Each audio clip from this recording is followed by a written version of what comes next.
병원에서 처방을 받은 소화효소제, 소화제, 건강기능식품으로 되어져 있는 소화효소제와 이 두 가지를 가지고 직접 실험을 했습니다.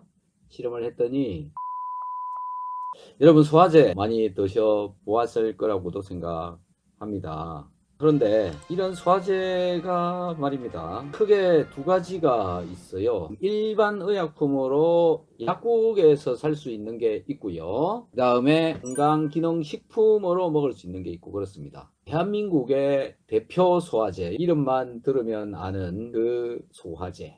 제가 그 박스에 성분이 어떤 게 들어있는지를 한번 살펴봤는데요. 보시면 되는데 여기 보면 네 가지가 들어있어요. 네 가지. 네.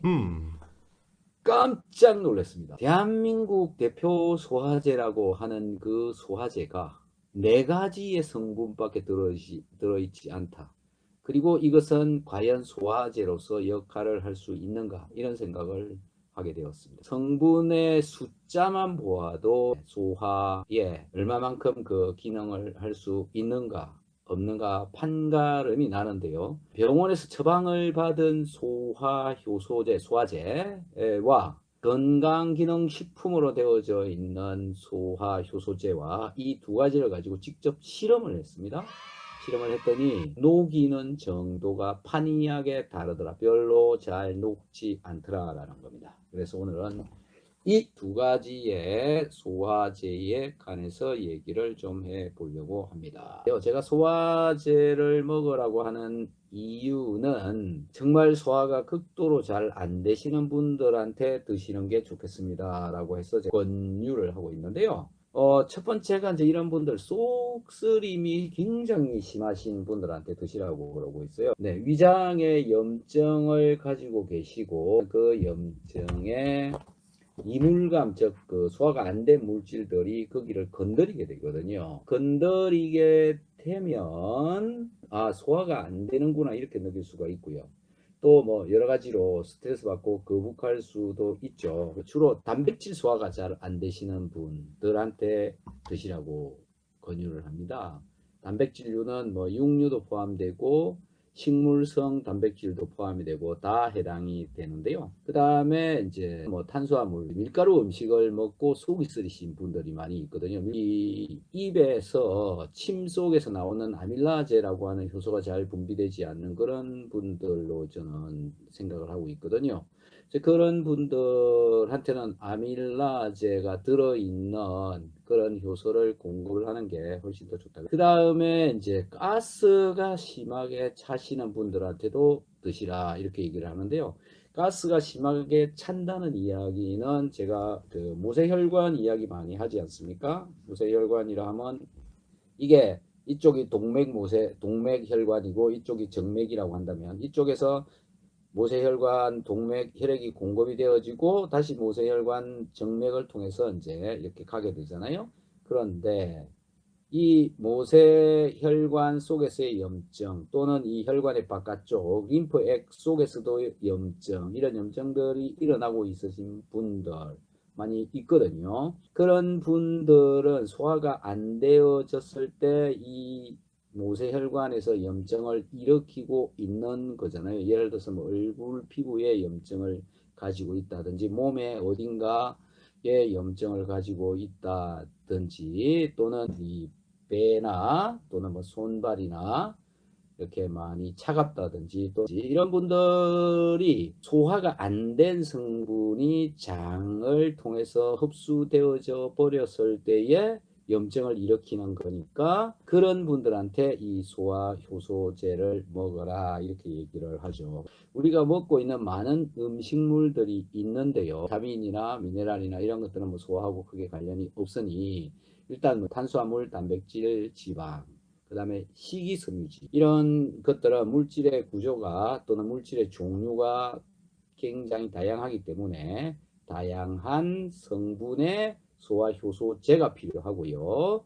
이렇게 소화가 되어진 것들은 흡수가 되어져 가지고 다시 몸속에서 세포 속에서 대사를 해야 되는 거잖아요. 그래서 그 대사에도 이제 도움이 되는 그런 효소제도 같이 집어넣고 있는데, 근본적으로 필요한 것은 뭐냐면은 내가 먹은 음식물이 위장과 소장에서 분해를 시킬 수 있는, 흡수되기 전에 분해를 시킬 수 있는 효소제가 많이 들어있는 게 제대로 된 소화효소제다, 이렇게 말씀을 드릴 수 있겠습니다.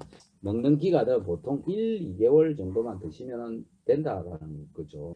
지속적으로 섭취할 필요가 없다. 그리고 한 1, 2개월 먹고 난 후에 이제 예전하고 소화가 잘 되느냐 안 되느냐 이런 것들을 판단을 해서, 그래도 소화가 안 된다 그런 상황이 벌어지면 어쩔 수 없이 먹어야겠지만은 계속 먹을 필요는 없다. 그래서 꾸준히 먹을 필요는 없습니다. 처음에 개선이 될 때까지만 그냥 먹으면 된다라는 건데요. 그래서 제가 이 아까 말씀드렸던 이것의 성분을 제가 비교를 해봤습니다. 이 속에 들어있는 성분들을 적어봤는데요. 이렇습니다. 판크레아틴, 셀룰라제, 그 다음에 우르소데옥시콜, 그 다음에 시메티콜. 자, 이렇게 되면 아까 제가 탄수화물, 단백질, 지방 이걸 다 분해를 할 수 있는 소화효소제가 필요하다고 그랬잖아요. 그런데 지금 이거 네 가지 가지고 충분하게 분해를 시킬 수 있느냐라는 거죠. 약국에서 소화제를 사 드시고 계시는 분들이 많이 계실 텐데요. 그 소화효소제를 한번 사서 드셔 보시고요. 그게 잘 되는지, 그 다음에 일반 건강기능식품류로 먹었을 때 잘 되는지 안 되는지 두 개를 비교를 해 보시는 게 좋을 것 같습니다. 그래서 제가 아까도 말씀드렸던 두 개를 가지고 비교 실험을 해 봤는데 역시나 별로 잘 안 되더라라는 거죠. 그래서 건강기능식품 안에는 얼마나 많은 종류가 들어있냐라는 건데요. 얘가 아밀라제가 탄수화물, 즉 우리가 먹는 밥 이런 것을 분해하는 효소잖아요. 그 다음에 프로테아제는 단백질 분해하는 효소고, 그 다음에 리파제는 지방을 분해하는 효소입니다. 셀룰라제는 뭐 아까 일반 의약품에도 들어 있었습니다만은, 이 셀룰라제가 정말로 셀룰로스를 분해할 수 있느냐라는 건데요. 제가 보기에는 분해하기 어렵습니다. 왜 그러냐면 셀룰로스는요, 우리 위장 속에서 녹지 않습니다. 위산에 녹지 않아요. 잘 녹지 않으면 이 셀룰라제가 이 셀룰로스를 분해를 할 수가 없습니다. 그래서 보통 기본적으로 무엇인가를 분해할 수 있는 효소가 이 정도는 들어있어야 된다라는 것이고요. 추가로 이제 브로멜라인 같은 거, 요거는 파인애플에 들어있는 거죠. 그 다음에 글루코아밀라제 같은 거, 인베르타제, 판크레아틴 여러 가지가 들어있는 것을 먹는 게 도움이 된다, 이렇게 보시면 될 것 같습니다. 그리고 여러분들 효소제 또는 소화효소제 이런 거라든지, 아니면 그냥 효소제라고 이름이 붙어 있는 것들이 있어요. 뭐 예를 들어서 발효효소, 요거 정말 중요합니다. 제가 여러분들한테 통화를 해보면 이런 얘기를 합니다. 소화효소제는 있습니다. 그래서 그러면은 그 소화효소제가 어떤 겁니까? 들어있는 성분을 좀 말씀을 해주세요. 그러면은 곡물 소화효소 뭐 이런 식으로 쓰여져 있는데요. 그거 아닙니다. 전혀 관계가 없어요. 소화효소하고는. 그래서 그거는 안 먹는 게 낫습니다. 소화효소의 개념으로 먹는 거는 안 먹는 게 낫다라는 거죠. 먹으려면 건강기능식품을 드시는 게 낫고, 그것도 또 힘드시면 이제 일반 의약품에 소화효소제를 드시는 게, 제대로 된 걸 드시는 거다, 이렇게 보시면 될 것 같은데, 두 개가 들어있는 성분의 차이가 너무 심하기 때문에 건강기능식품이 훨씬 더 좋은 효과를 발휘하더라라는 거죠. 그렇게 된 것을 섭취를 하면 그 효과가 이런 것들이 나타납니다. 이물감이 일단 없어진다. 자, 이물감은 왜 느끼느냐라는 건데요. 주로 보면은 위장벽에 염증을 가지고 있으면 내가 섭취한 물질이 잘 녹지 않으면 거기를 자꾸 건드리거든요. 건드리게 되니까는 이물감이 느껴지고, 무엇인가 건드리니까 내가 알게 되는 거고요. 그 다음에 가스 발생량이 감소한다. 가스는 왜 발생을 하느냐라는 건데, 가스는 내 몸속에서 엄청 많이 발생하고 있습니다. 다만 여러분들이 못 느낄 뿐이고, 발생되어진 가스는 폐를 통해서 계속 배출이 되어지기 때문에 모르고 있는 거죠. 괜찮은데 내 몸속에서 발생되어진 가스, 즉 이산화탄소는 폐를 통해서 배출되어지는데 그 배를 통해서 배출되어지는 양이 충분하게 나가지 못하면 몸속에 남게 되고 몸속에 남게 되면 그게 또 압력으로 걸릴 수도 있거든요. 그럼 압력으로 걸린 것이 각 조직 장기를 누른다든지 그 다음에 장 속으로 이 가스가 들어와 버릴 수도 있죠. 가스니까 움직이기가 쉬워요. 그래서 장에 빵빵하게 가스가 차버릴 수도 있는데 그 가스 차는 이유가 아까 모세혈관이나 이 림프가 많이 막혀가지고 일어나는 거다라는 거죠. 그래서 여기 왜 막히냐라는 건데 막히는 이유가 내가 섭취한 단백질이나 각종 물질들이 소화가 제대로 되어지지 않은 상태에서 흡수가 되어지면 여기가 많이 막히게 되고 막힘으로 인해서 가스가 배출이 잘 안 되니까 가스는 이 정맥을 통해서 다시 흡수되어진 뒤에 폐를 통해서 나가야 되는데 못 나가게 되니까는 여기에 남게 되고 림프에 남은 것이 장으로 들어와 버린다. 이렇게 해서 가스가 차게 되어져 있는 거죠. 그래서 소화가 잘 되어지면 이렇게 가스 차는 것도 줄어든다.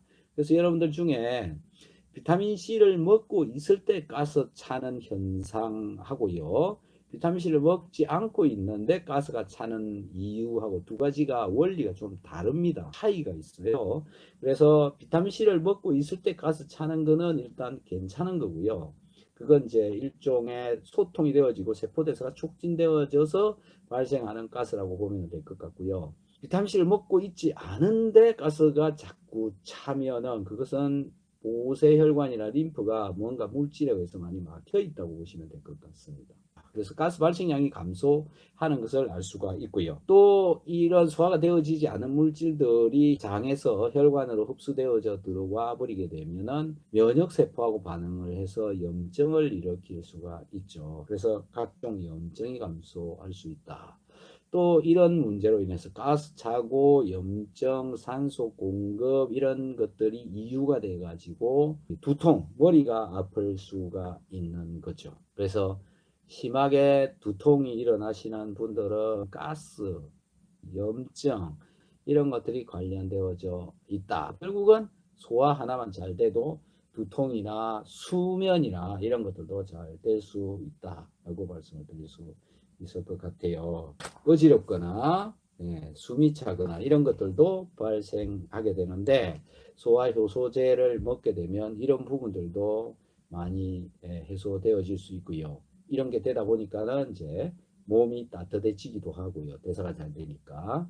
그래서 소화효소를 먹고 나서 효과를 볼 수 있는 것이 굉장히 다양한데 결국은 소화를 잘 시키는 게 중요하다라는 거고 소화효소제는 뭐 한두 달 정도만 먹으면 된다라고 하는 건데 이유가 뭐냐면은 몸이 정상적으로 돌아가고 회복이 되고 나면 비타민C나 소금이나 이런 것을 가지고 음식을 잘 녹이면 내 몸에서 나오는 소화효소에 의해서 충분히 소화를 시킬 수 있기 때문에 그렇습니다.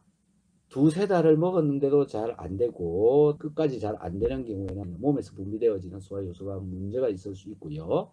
또 한 가지는 위산이 그래도 계속 분비가 안 될 수도 있다. 위산이 분비가 안 되는 분의 경우가 많이 있을 수 있고요. 위산을 대신해 주는 것이 비타민C하고 소금을 열심히 챙겨 먹는 거다. 그냥 항상 소화를 잘 시키려면 비타민C하고 소금을 열심히 먹으면 얘네들이 음식물을 잘 녹이기 때문에 녹으니까 내 몸에서 나온 소화효소하고 반응을 잘하고 잘하니까 소화가 잘 될 수가 있다. 일반적으로 비타민C, 소금은 챙겨 잘 드셔야 될 것 같고요. 소금을 먹으라기보다 음식을 좀 짜게 먹는 게 더 좋죠. 소화가 극심하게 잘 안 되시는 분들은 소화효소제를 같이 먹는 것을 저는 추천을 드리고 싶습니다. 자, 오늘 소화에 대해서 말씀을 드렸습니다. 즐거운 저녁 되시기 바라고요. 자, 이쪽 카메라는 바이바이 하겠습니다. 감사합니다.